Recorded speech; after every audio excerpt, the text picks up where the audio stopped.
warahmatullahi wabarakatuh. Perkenalkan, saya Yosi Anggreni, NPM 2014-34082. Perkenalkan, nama saya Halimatus Syadiah, NPM 2014-34056. Samawarni, NPM 2014-34140. Nama saya Jelda Rumelodia, NPM 2014-34086. Perkenalkan, nama saya Dianda Eka Pratiwi dengan NPM 2014-34050. Perkenalkan, nama saya Tasya Febrianti, NPM 2014-34021. Kami dari kelompok 6, mahasiswi semester 1, Fakultas KIP Prodi PGSD dari Universitas Muslim Nusantara Al-Wasliyah. Di video kali ini kami akan membahas tentang bagian-bagian tumbuhan beserta fungsinya. Tumbuhan merupakan salah satu jenis makhluk hidup. Tumbuhan memiliki klorofil atau zat hijau daun yang berfungsi sebagai penciptaan makanan dan proses untuk fotosintesis. Pada umumnya, tumbuhan mempunyai bagian-bagian seperti akar, batang, daun, biji, buah, dan bunga, yang dimana masing-masing bagian tersebut memiliki fungsi dalam proses kehidupannya. Berikut adalah bagian-bagian tumbuhan beserta fungsinya. Yang pertama, akar.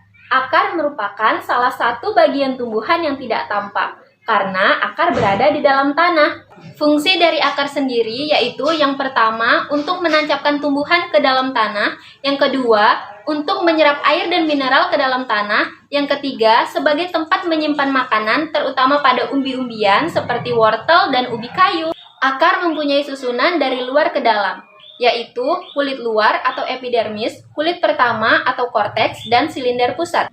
Bagian-bagian akar terdiri dari tudung akar, ujung akar, batang akar, pangkal akar, dan cabang akar.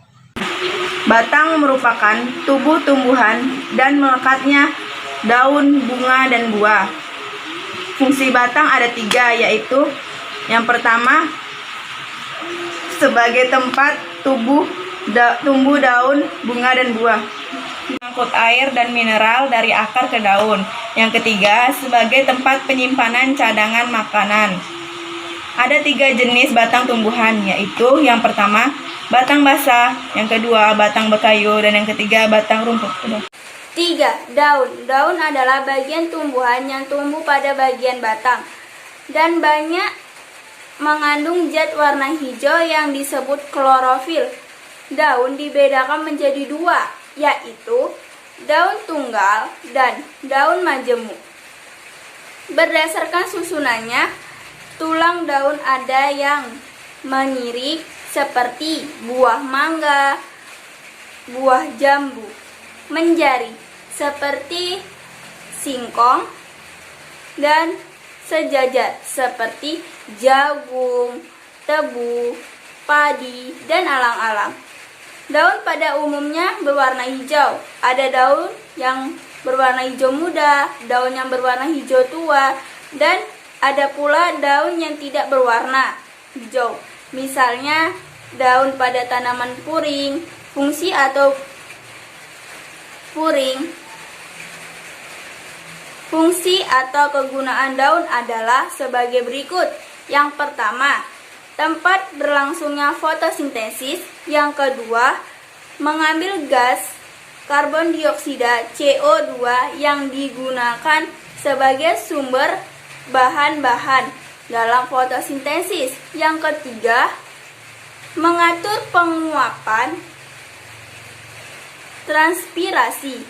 Yang keempat, pernapasan. Bagian-bagian daun terdapat 9 bagian. Yang pertama, ujung daun, yang kedua tepi daun, yang ketiga helai daun atau lemenia, yang keempat tulang rusuk daun, yang kelima tulang daun, yang keenam rangkai daun atau pentioli, yang ketujuh penumpu, yang kedelapan pelepah, Yang kesembilan, tunas. Selanjutnya biji. Biji merupakan bakal tumbuhan yang akan tumbuh karena proses penyebukan dan pembuahan. Biji juga merupakan calon tumbuhan yang akan tumbuh jika kondisi lingkungan yang mendukung. Umumnya, pada biji ada 3 bagian, yaitu tali pusar atau tangkai biji, kulit biji, dan inti biji. Tali pusar atau tangkai biji merupakan bagian yang menghubungkan antara biji dengan isi biji. Umumnya pada tali pusar ini, jika nanti biji sudah matang, biji dengan tali pusar akan terpisah. Yang kedua, kulit biji. Kulit biji merupakan bagian dari luar biji yang berfungsi melindungi bagian dalam biji. Sedangkan inti biji atau isi biji merupakan bakal individu yang merupakan objek yang akan tumbuh nantinya. Dan inti biji ini atau isi biji ini merupakan bagian dalam biji. Buah.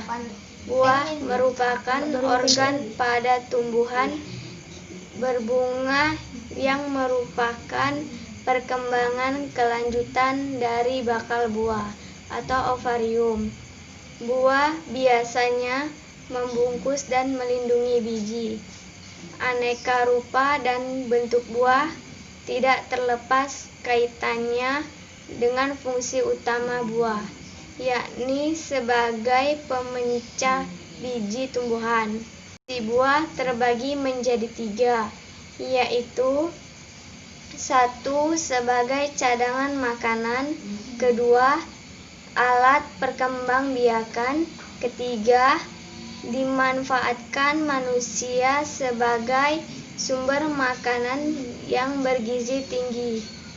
Struktur buah terbagi menjadi 2, yaitu 1.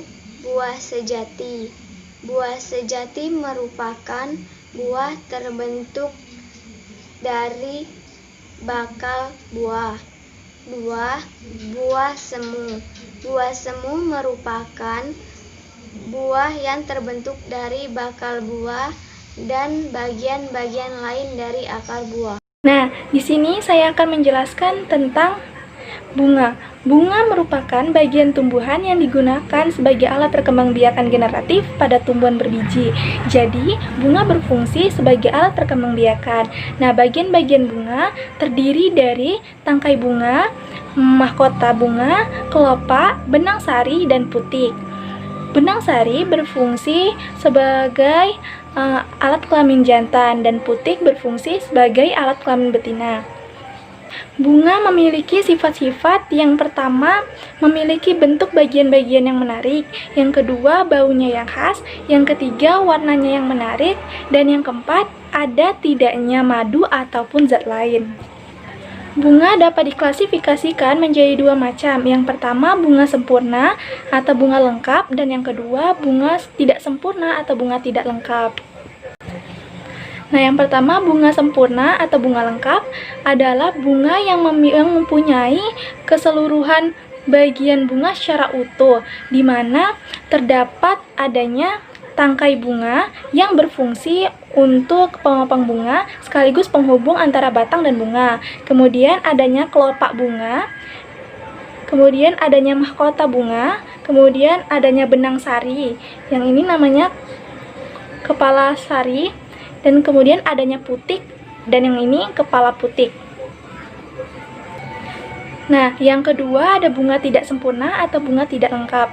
Bunga tidak sempurna adalah bunga yang hanya mempunyai benang sari saja atau hanya mempunyai putik saja. Nah, bunga yang hanya mempunyai benang sari saja disebut bunga jantan, dan bunga yang mempunyai putik saja disebut bunga betina. Nah, contoh bunga tidak sempurna yaitu bunga pepaya dan bunga jagung.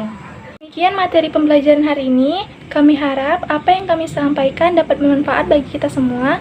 Lebih dan kurangnya kami mohon maaf. Saya akhiri. Wabillahi taufik wal hidayah. Wassalamualaikum warahmatullahi wabarakatuh. Terima kasih.